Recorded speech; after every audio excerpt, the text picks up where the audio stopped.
Jati, Bapak Kali Jati, Abang Pak Hendrik, keluarga dan seluruh pekerjaan jemaat Tuhan. Dan kami boleh berada di tempat ini, semua hanya anugerah Tuhan yang pelihara satu persatu anak-anak-Mu. Tuhan jagai. Saat ini Bapak, kami merendahkan diri, berbicaralah, kuduskan, urapi setiap kami, untuk kami boleh mengerti hati Tuhan dan menerima apa yang akan Tuhan ingin impartasikan. Sucikan, bebaskan dari apa yang tidak disadari. Hamba-Mu menyampaikan hanya kebenaran dan Injil-Mu, dan apa yang diimpartasikan hanya yang kudus dan yang berasal dari Tuhan Yesus saja Tuhan. Terima kasih Tuhan, Kau sungguh baik. Dalam nama Tuhan Yesus kami berdoa. Mari yang siap diberkati, siap diubahkan, siap dibangkitkan.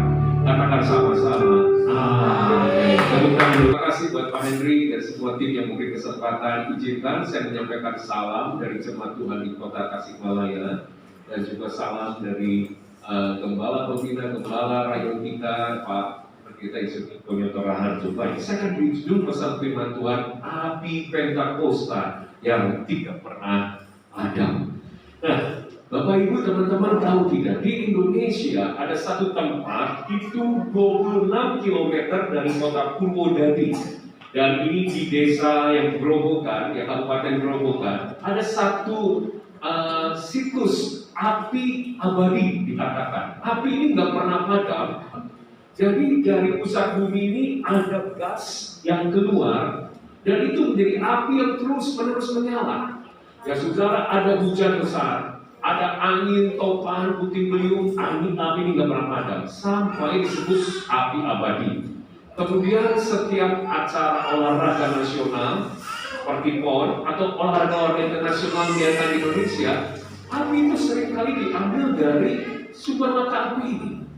Tapi luar biasa, akhir 2020 media Indonesia memberitakan api abadi itu padam total. Sekarang sudah tidak menyala lagi. Tapi saya katakan dalam Kisah Rasul 2 ayat 1 sampai 4 kita akan mulai membaca pemberitaan firman dari ayat ini. Saya memberitakan dari mimbar ini, api Pentakosta, api Roh Kudus tidak pernah padam sejak dicurahkan di atas tembok Yerusalem 2000 tahun yang lalu sampai hari ini, sampai minggu depan, sampai Tuhan Yesus datang. Api Tuhan tetap menyala. Haleluya. Mari kita baca Kisah Rasul 2 ayat 1 sampai 4. Ada hal yang menarik. Mengapa Roh Kudus itu digambarkan dengan lidah api? Mengapa Roh Kudus digambarkan dengan api, saudara? Kita akan baca Kisah 2 ayat 1. Ketika tiba hari Pentakosta, semua orang percaya berkumpul di satu tempat. Tiba-tiba turunlah dari langit suatu bunyi seperti tiupan angin keras yang memenuhi seluruh rumah di mana mereka duduk. Dan tampaklah kepada mereka, baca dengan apa? Lidah seperti nyala api yang bertebaran dan hingga pada mereka masing-masing. Maka penuhlah mereka dengan Roh Kudus. Lalu mereka mulai berkata-kata dalam bahasa-bahasa lain seperti yang diberikan oleh Roh itu kepada mereka untuk mengatakannya. Amin. Bapak Ibu, mengapa Roh Kudus digambarkan dengan api? Yang pertama, karena api bicara passion, gairah, kerinduan seseorang. Saya ulangi, api berbicara gairah, kerinduan seseorang. Roma 12 ayat 11 sebagai contoh, saya baca saja buat saudara. Jangan hendak kerajinanmu keluar, biarlah rohmu menyala-nyala. Digambarkan seperti api. Dan inilah saudara yang akan membuat Anda dan saya, walaupun mungkin ada orang-orang yang mengecewakan di rumah, di gereja, tapi kalau kita dipenuhi api Roh Kudus, Anda dan saya, akan tetap terus menyala-nyala sampai Maranatha. Yang setuju tepuk tangan yang paling meriah. Walaupun saudara mungkin tidak ada yang memuji, walaupun tidak ada yang menghargai, tetapi kalau api Roh Kudus, api Pentakosta turun ke hidup saudara, Anda akan tetap menyala-nyala melayani Tuhan. Tepuk tangan yang paling meriah bagi Tuhan. Kenapa Roh Kudus digambarkan dengan api? Supaya Anda dan saya di tengah krisis, mungkin ekonomi mengecewakan, tubuh boleh sakit, keuangan boleh morat-marit, tetapi kerinduan kita kepada Tuhan Yesus untuk mengasihi Yesus, menyerahkan Yesus tidak pernah dipadamkan. Walaupun mungkin kita yang namanya yang kita harapkan dan doakan belum jadi kenyataan, tetapi iman percaya kita seperti api iman itu tidak pernah padam, karena kita semakin bergairah dengan Tuhan Yesus. Yang setuju katakan amin. Dan sebagai contoh, saudara, Lukas 24 ayat 32. Ada 2 orang murid yang turun dari Yerusalem ke Emmaus. Dan saat itu saudara, mereka mulai meninggalkan Yerusalem, meninggalkan pertemuan ibadah, meninggalkan pertemuan orang-orang kudus di sana karena aniaya. Imannya sedang turun. Yang namanya Yerusalem di atas, ya, itu Emmaus di bawah. Imannya sedang turun, perjalanan rohaninya sedang turun, pengharapan sedang turun. Tapi ketika mereka berjumpa dengan Yesus, ayat 32, kata mereka seorang kepada yang lain, bukankah hati kita berkobar-kobar ketika ia berbicara dengan kita di tengah jalan, ketika Yesus menerangkan kitab suci kepada kita. Lihat, ketika kita berjumpa dengan api Roh Kudus, maka kembali hari ini hati kita akan kembali berkobar-kobar. Dan seketika waktu kita menyala-nyala, memiliki kerinduan yang luar biasa dengan Tuhan, mereka 2 orang ini, yaitu Kleopas dan satu lagi tanpa nama, kembali going up, naik ke Yerusalem. Imannya naik, pengharapannya naik, sukacitanya naik. Kerinduan saudara hari ini ketika oleh api Pentakosta kembali dimakan untuk merindukan menyenangkan hati Tuhan. Iman akan kembali menyala-nyala untuk Tuhan Yesus. Tepuk tangan yang paling kuat. Mengapa Roh Kudus digambarkan dengan api? Karena api menggambarkan the presence of God, kehadiran Tuhan. Tadi yang pertama passion, gairah. Yang kedua adalah kehadiran Tuhan. Keluaran 3 ayat kedua, ketika Musa pertama kali berjumpa dengan Tuhan, Tuhan menampakkan lewat api dalam semak belukar. Bahkan Keluaran 13 ayat 21, ketika orang Israel melewati padang gurun, Tuhan menyatakan kehadirannya, penyertaannya lewat tiang awan dan tiang api. Artinya apa? Kalau Anda dipenuhi oleh api Roh Kudus yang tidak pernah padam, saya katakan api menggambarkan penyertaan Tuhan.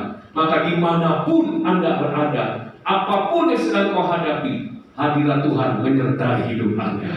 Kalau Tuhan menyertai, saya percaya siapa lawan kita? Tidak ada. Tepuk tangan yang paling kita buat Tuhan Yesus. Ini baru pembukaan, Pak Henry. Nanti intinya saudara. Mengapa Roh Kudus digambarkan dengan api? Karena api berbicara kekudusan, kemurnian dari Tuhan. Maleakhi 3 ayat kedua. Siapa yang dapat tahan akan hari kedatangannya? Dan siapakah yang dapat tetap berdiri apabila ia menampakkan diri? Sebab ia, Tuhan menggambarkan seperti api tukang pemurni logam dan seperti sabun tukang penatu. Bapak Ibu, siapa zaman sekarang yang berani berkata dia terbebas dari keinginan mata, keinginan daging, keangkuhan hidup? Saya katakan tidak ada. Siapa yang berani berkata saya bisa hidup kudus? Sulit, saudara. Tapi kalau api Roh Kudus dari Pentakosta menyala dalam hidup saudara, Yesus rohnya itu akan membantu Anda menghadapi keinginan mata, keinginan daging, sehingga kita akan hidup dalam kekudusan. Yang setuju sekali lagi tepuk tangan yang paling yang terakhir, saudara. Mengapa saudara Roh Kudus digambarkan dengan api? Karena api berbicara energi dari Tuhan. Api berbicara kuasa dari Tuhan. Saudara bicara api, bicara kuasa untuk mengubah. Contoh, Anda pulang dari tempat ini di rumah, ya, ada super mie. Siapa yang suka makan super mie? Ya, katakan super mie goreng, mie kuah, pakai telur, ya, pakai sayur. Oh, itu adalah makanan favorit dari zaman saya kuliah, saudara. Itu makanan kepepet, makanan terpaksa, ya, tapi itu makanan yang paling nikmat.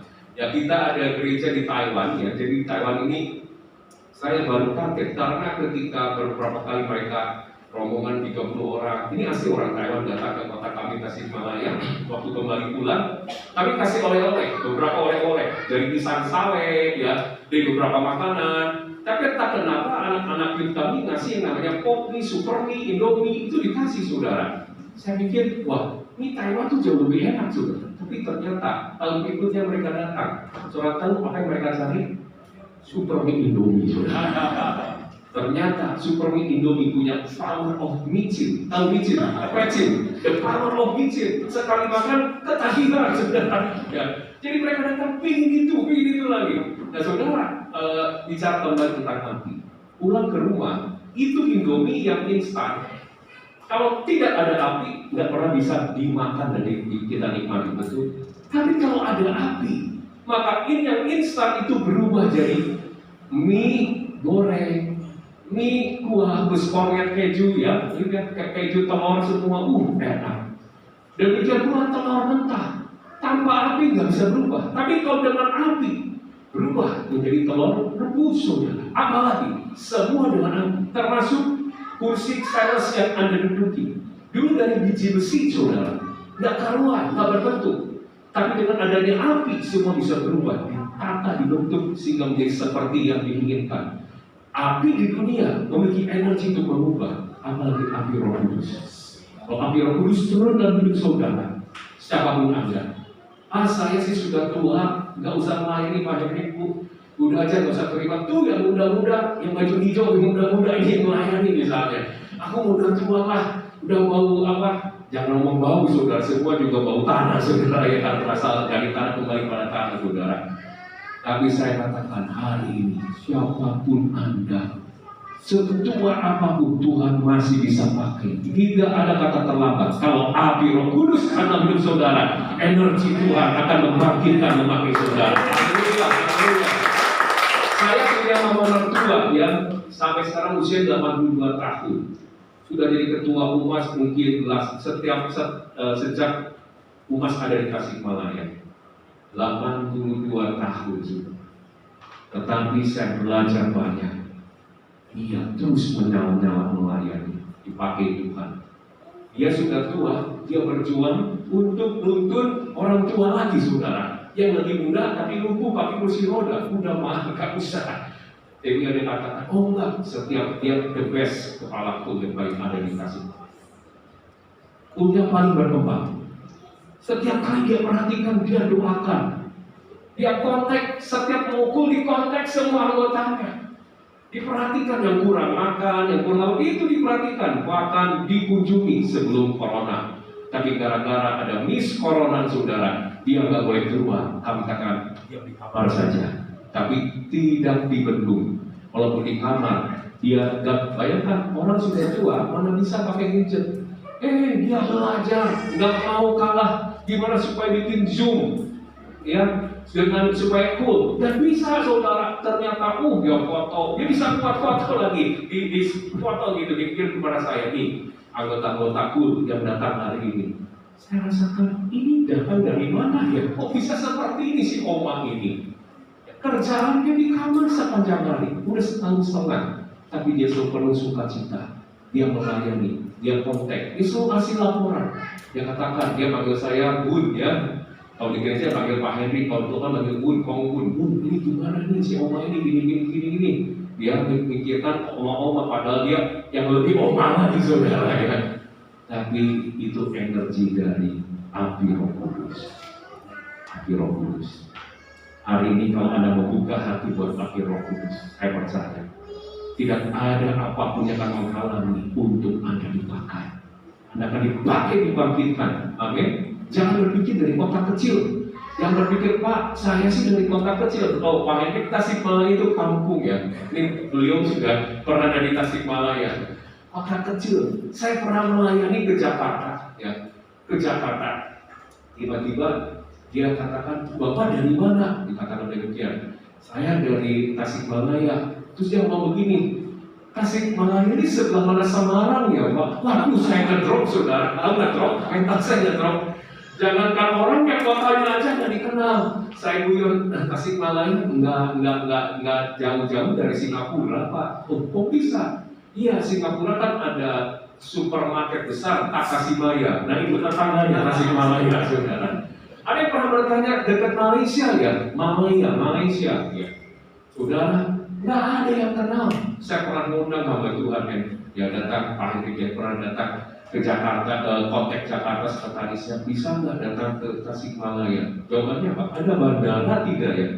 Oh, bandara nggak ada. waduh, kayaknya pemimpin saya susah nih kalau nggak ada badan datang ke sana. Berapa jam ke sana? Jakarta Tasik 8 jam. 8 jam. Naik apa? Naik mobil. Ya iya masa jalan kaki saudara. Sejak saat itu saya pikir, aduh susah banget undang hamba Tuhan besar. Lebih mudah undang Tuhan Yesus. Pasti dilawan, disembuhkan jemaat Tuhan. Tepuk tangan yang paling meriah. Haleluya. Harus tunggu ada bandara saudara. Ya. Bandara tetap sudah ada ya, Pak Hendy dikasih bandara ya, tapi masih pesawat balik-balik, tetap nggak berani pilih pesawat Boeing. Wah repot saudara, lebih baik undang Roh Kudus ya. Kembali kepada firman Tuhan, api Pentakosta akan mengubah setiap Anda dan saya, sehingga itu energi surga untuk mengubah yang lemah, yang terikat. Masa lalunya mungkin mohon maaf disebut bajingan sama orang, masa lalu disebut orang masyarakat. Orang memandang sebelah mata, tapi kalau api Pentakosta dulu, energi Tuhan bergerak. Tuhan memandang semuanya dengan dua mata Tuhan untuk memakai setiap Anda untuk kemuliaan nama Tuhan. Siapa yang mau suruh tangannya? Kita lihat contoh dalam Alkitab yuk. Nah sekarang kita masuk dalam kebenaran firman lebih jauh lagi. Buka Kisah Rasul 6 ayat 1 ya. Saat itu saudara, ada 7 orang dipilih di Yerusalem hanya untuk melayani pelayanan meja, ya. Dalam bahasa Inggris daily ministration, artinya pelayanan sehari-hari. Yuk kita baca sama-sama ayat ke-1. Pada masa itu ketika jumlah murid makin bertambah, timbullah sungut-sungut di antara orang-orang Yahudi yang berbahasa Yunani terhadap orang-orang Ibrani karena pembagian kepada janda-janda mereka diabaikan dalam pelayanan sehari-hari. Sok sampai situ. Nah, Bapak Ibu ternyata saat itu para rasul Petrus, Yohanes, Yakobus itu kumpul bersama dengan juru jemaat. Kita pilih itu orang-orang yang akan ngurusi pembagian diakonia. Jadi kerjanya bagi sembako. Nggak usah khotbah, nggak usah musir setan, nggak usah yang lain, tetapi orang-orang yang setia, orang-orang yang excellent, orang-orang yang pandai ngurusin bagi sembako buat janda-janda. Perhatikan, ekspektasi dari gereja dan para rasul hanya bagi sembako. Ekspektasi para hamba-hamba Tuhan saat itu cuma Tuhan hanya untuk memperhatikan orang-orang miskin. Dan saat itu dipilih Pak, ayat 5, 7 orang. Seluruh jemaat lalu mereka memilih Stefanus, seorang yang penuh iman dan Roh Kudus, dan Filipus, Prokopas, Nikanor, dan lain sebagaimana, nama-nama yang susah ngomongnya juga saudara. Tapi kita akan bahas Stefanus dan Filipus. Saudara tahu siapa Stefanus? Ternyata saya harus memberitahu bahwa salah satu karakter sifat api itu mudah menyebar. Katakan sama-sama dengan saya, menyebar. 3, 2, 1. Menyebar. Saya tegaskan sekali lagi, salah satu sifat api adalah mudah menyebar. Sekali lagi, katakan 1, 2, 3, menyebar. Tahun 1997 pernah terjadi kebakaran terbesar di Indonesia, kebakaran hutan. Saat itu ada 19,6 juta hektar hutan habis terbakar. Hampir 20 juta hektar hutan dilalap api terbakar. Sebesar itu ternyata hanya dimulai dari satu lidah api. Karena karakter lidah api setelah ada satu itu menyebar. Api di dunia punya karakter seperti itu. Tapi saya harus memberitahu di tempat ini. Kalau di api Pentakosta, api Roh Kudus, api yang tidak pernah padam, yang pernah Tuhan curahkan di atas kepala Petrus, Yohanes, Yakobus, di atas kepala Filipus bukan Filipus ini, tapi Filipus murid Yesus, pernah dicurahkan ke atas namanya Matius saat itu, ada di atas kota Yerusalem. Itu menyebar saudara, menyebar ke atas orang-orang biasa, ordinary people. Mengapa saya katakan dia orang biasa, Stefanus dan Filipus? Karena gereja para rasul hanya memandang tanda kutip dengan sebelah mata, dengan sebuah harapan. Lu jangan khotbah, lu jangan musir setan, lu hanya mungkin untuk apa? Bagi-bagi sembako, cukup bagi sembako, jangan ngurusin apa-apa. Mungkin seperti itu. Pelayanan sehari-hari, pelayanan gereja, bukan pelayanan kita. Nggak dipandang. Karena mungkin saat itu mereka melihat yang bisa melayani ibadah hanya rasul-rasul saudara. si Petrus, Yakobus. Tetapi mereka salah prediksi. Karena api Roh Kudus, yaitu Roh Tuhan yang turun, menyebar, saudara. Bukan hanya ada di atas para rasul-rasul murid Yesus atau 120 di loteng Yerusalem, tapi turun atas orang-orang biasa. Stefanus. Siapakah Stefanus? Dia menjadi martir pertama. Catatan histori dalam Kristen, martir pertama Stefanus. Dia bisa bertahan dengan iman, dengan berani, saudara, mempertahankan iman. Dan ini sebuah contoh. Bukan Petrus jadi martir pertama, Stefanus, saudara. Dan siapakah Filipus? Filipus di sini bukan Filipus yang dikatakan adalah murid Yesus saat ini membawa Nathanael. Bukan, saudara. Ini Filipus yang berbeda, yang dipandang sebelah mata. Dia hanya bisa mungkin mengurusi dengan bagi sembako.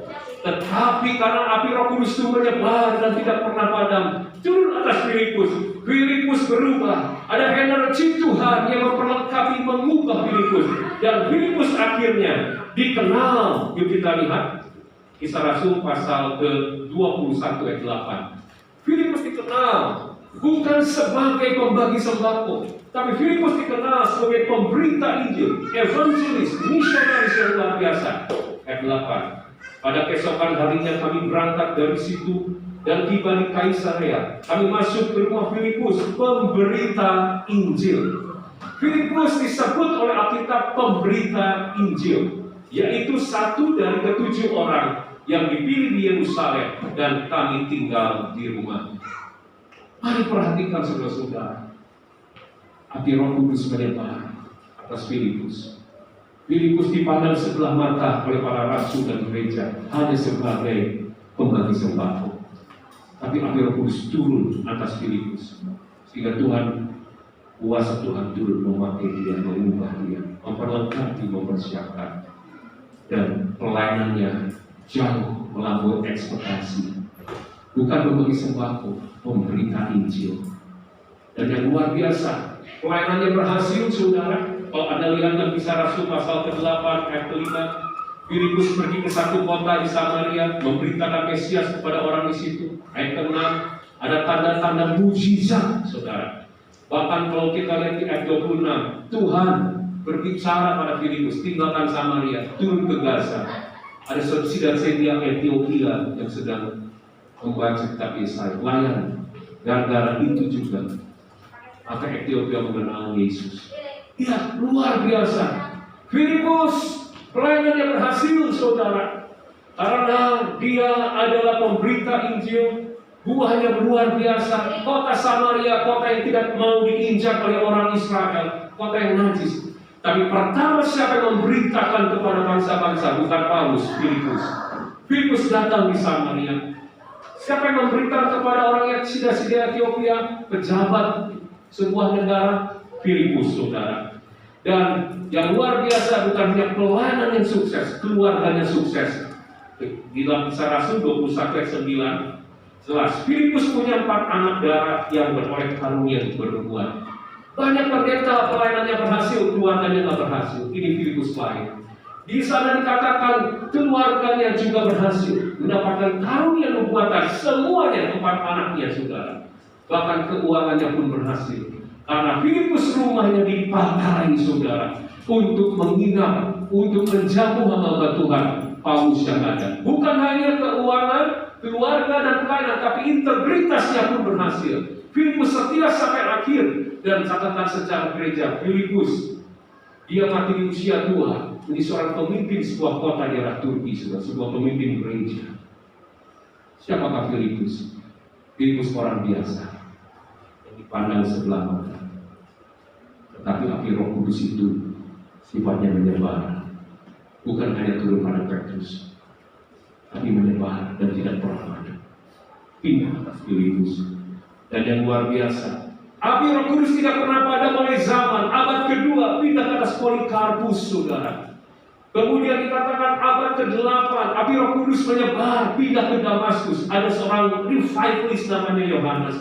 Abad 15 pindah ke Eropa, saudara. Ada yang namanya Martin Luther, seorang revivalist. Abad 17 api Roh Kudus menyebar dan tidak pernah padam.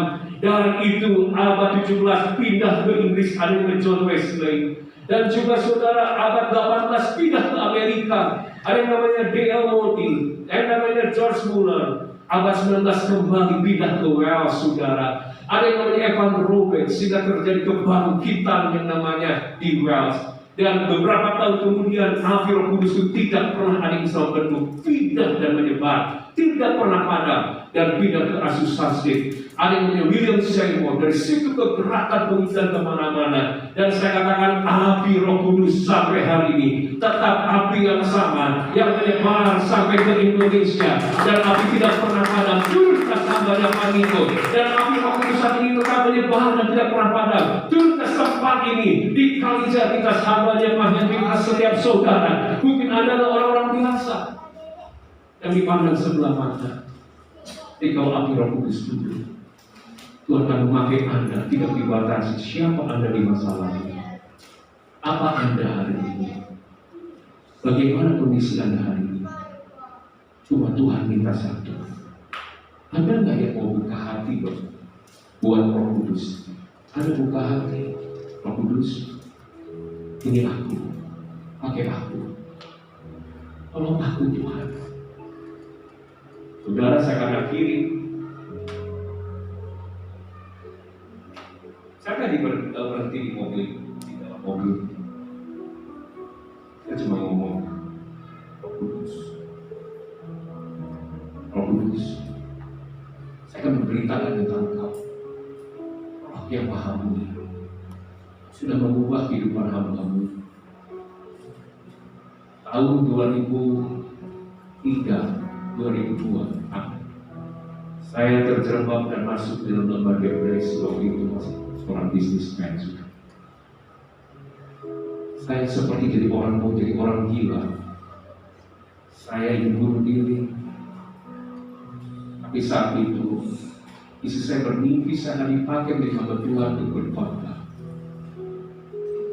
Dia mulai menguatkan saya. Setiap saya istirahat, saya tidur dan tumpang tangan. Dia katakan, apakah dipakai?